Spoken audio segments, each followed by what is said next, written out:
Bom dia, eu sou a Keila Nossi e esse é o devocional diário da Primeira Igreja Batista de Belo Horizonte e é um grande prazer ter você conosco nesse dia. Hoje nós vamos iniciar um novo livro do Novo Testamento. Nós estamos nessa trajetória da leitura, um capítulo por dia. Nós já passamos por Mateus, Marcos, Lucas e João, finalizando assim os evangelhos e agora nós vamos iniciar o livro de Atos. Muitos teólogos dizem que o livro de Atos é uma dobradiça do Novo Testamento. Ele fecha os evangelhos e agora abre as epístolas.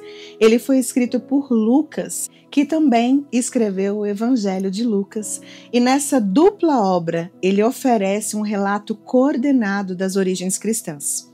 No Evangelho de Lucas, nós temos a história de Jesus e agora em Atos nós teremos a história da igreja primitiva. Tanto o Evangelho de Lucas como o de Atos foram endereçados à mesma pessoa, a Teófilo. Possivelmente era um homem rico, membro da nobreza romana ou alguém que ocupava alto posto no governo romano. Tudo nos faz crer que era um homem piedoso, pois o seu nome significa aquele que ama a Deus. Mas quais foram os propósitos de Lucas em fazer essas duas cartas, falando sobre o ministério de Cristo e a ação da igreja para esse nobre romano? Muitos teólogos acreditam que o objetivo era provar que a igreja cristã era uma religião lícita, legítima e não um risco para o Estado. Mostrar também a conexão entre o ministério terreno e celestial de Cristo, porque mesmo depois de Jesus ressurreto e partir, ele continuou a fazer e a ensinar a igreja por intermédio do seu Santo Espírito, usando os apóstolos ali como instrumentos. E também para oferecer um esboço do espantoso crescimento da igreja cristã, que começou com 120 judeus em Jerusalém e termina aí com uma grande multidão inumerável que veio até nós. Nós poderíamos ficar aqui falando várias coisas do contexto histórico, mas precisamos iniciar esse novo livro e nós vamos então falar um pouco sobre o capítulo 1 de Atos. Ele traz a ascensão e a promessa do Espírito Santo. Durante os 40 dias após a sua ressurreição, Jesus aparece aos seus discípulos e lhes dá instruções por meio do Espírito Santo. Esse aspecto é crucial, pois mostra que as instruções de Jesus não eram meras sugestões, mas mandamentos carregados com a autoridade e poder do Espírito. E essas instruções são fundamentais para a fundação e a expansão da igreja. Portanto, esses versículos eles estabelecem a base para tudo o que se seguirá no livro de Atos.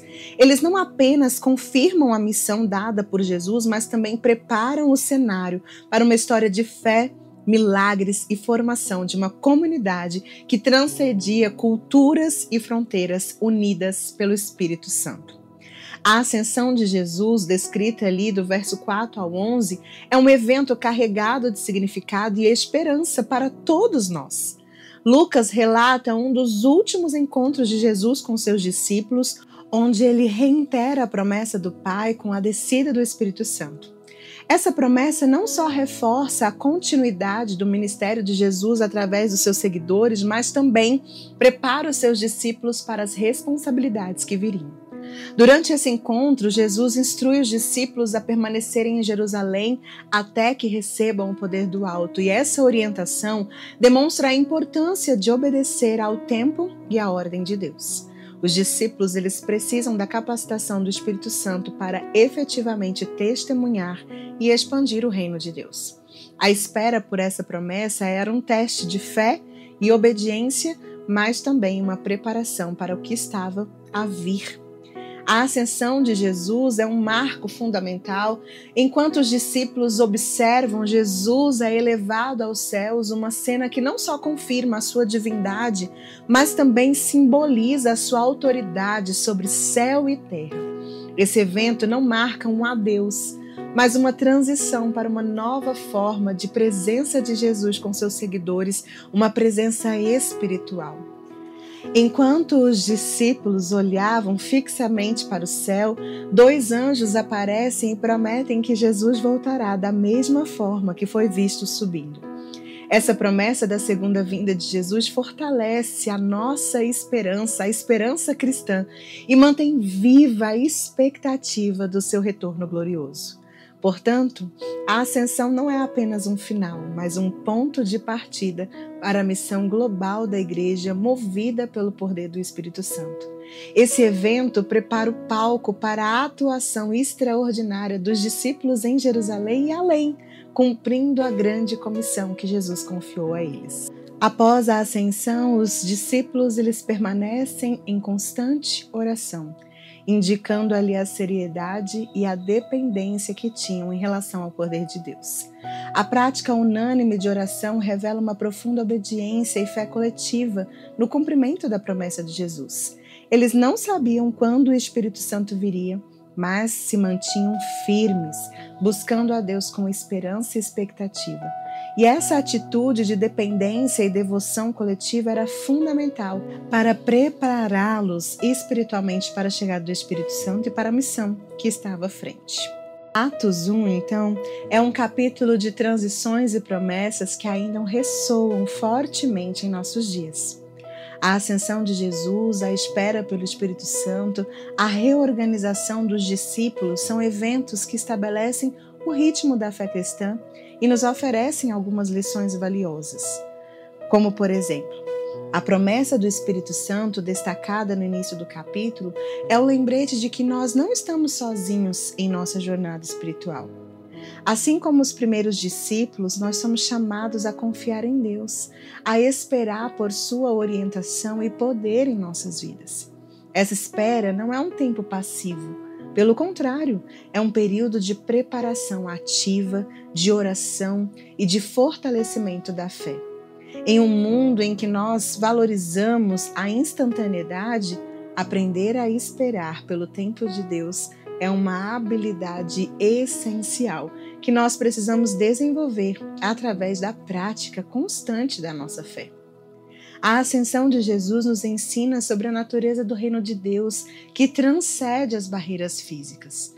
Ele prometeu que, embora não esteja mais fisicamente presente entre nós, a sua presença se faria sentir através do Espírito Santo.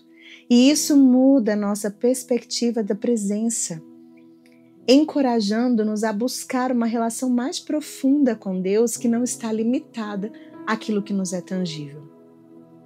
Atos 1 nos desafia a sermos pessoas de oração, de paciência e a mantermos a integridade em nossa caminhada com Cristo. Ele nos convoca a participar ativamente na expansão do reino, equipados e unidos pelo Espírito Santo, prontos para fazer a diferença em um mundo que anseia por esperança e direção. Você quer fazer parte disso? Esse é o convite de Jesus para você. Então vamos orar para que Deus nos fortaleça, para que Ele continue transformando a nossa mente e o nosso coração por meio do seu Espírito, para que nós possamos ser agentes de esperança e direção por onde passarmos. Deus, nós queremos primeiro te agradecer por tua fidelidade, pela tua presença em nossas vidas e porque o Senhor cumpriu a tua promessa e nos enviou o Espírito Santo e hoje Ele habita em nós. Mas nós queremos te pedir, ó Pai, que o Senhor venha trazer unidade sobre nós, para que nós possamos continuar como igreja, família do Senhor, buscando juntos a sua orientação e buscando a sua força. Pedimos também, Pai, que o Senhor hoje, por meio do Teu Espírito, faça de nós suas testemunhas. Que nós possamos dizer a verdade em amor em nossas comunidades, em nossas famílias, que nós possamos realmente trazer a presença do Senhor e aquilo que o Senhor deseja, a Tua vontade. Que por meio da atuação do Teu Espírito em nós, o Senhor nos dê coragem, sabedoria para compartilhar a mensagem do Evangelho para aqueles que nos cercam. Pai, nos ajude a permanecer firmes em oração, na comunhão, como os primeiros discípulos, esperando com fé a Tua ação em nossas vidas e o Teu retorno para a Tua noiva e a Tua igreja. Que até lá nós possamos ser instrumentos de paz e de esperança, refletindo Jesus Cristo em tudo o que fizermos. É isso que nós oramos em nome de Jesus. Amém. Querido, que Deus te abençoe nesse dia e nós nos vemos amanhã. Até lá!